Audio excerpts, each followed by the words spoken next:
This is my review of Boy Kills World.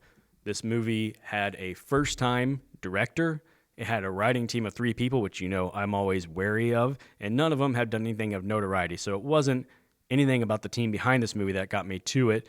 This one was just that the preview looked like it could be ridiculous, fun action comedy. It actually brought to mind to me Deadpool as a character. And maybe that's just because in the preview, the main character was seen wearing a red vest and wielding a sword. And it looked like Wade Wilson from the X-Men Origins Wolverine movies, which was not good.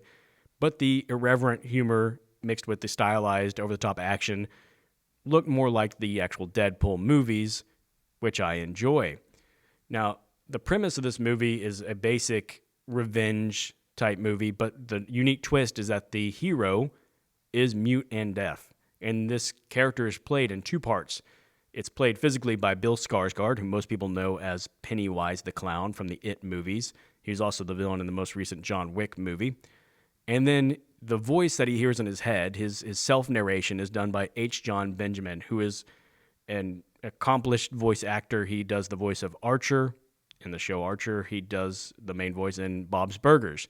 And his voice has been heard several other places. The dude just has like the greatest voice in the world. And this movie is at its best when Skarsgård and Benjamin are working in concert. When Skarsgård is doing the physical reactions to things, and then we hear Benjamin's voice over the top making the jokes and saying the things that are funny. And most of the jokes are not him making jokes, but him just being confused in moments or trying to figure out what's going on. And the way he talks is really funny.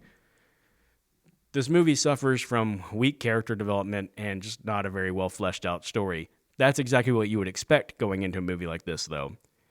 The problem is that sometimes the action, which is the part you're there for, isn't that fun either. It's a little tiring. It's kind of like I said about the movie Monkey Man. It's meant to be so manic and kind of chaotic that it was a little exhausting for me. And I was like, I would rather just be able to see where the characters are on the set, what's actually happening in the action. And sometimes it's so zoomed in and so fast, and the camera's moving so fast. I'm like, I don't even know what's happening in this action, so I don't even know if it's cool or not. It's a little over the top with the violence, which is exactly what you would expect in a movie like this. It's silly at times, but I did have a decent amount of fun. In the end, I'm going to give this movie a C. I think it is going to be the type of movie where there's some great clips from it that you'll see on YouTube or Instagram Reels, and you'll be like, oh yeah, man, that was really fun. But the whole movie's not worth sitting through for the entirety of it for a rewatch. And so that's going to be its legacy, I think. If you see this movie, let me know. I have a feeling, though, this is a movie that's going to go kind of completely under the radar and not a lot of people are going to see or talk about.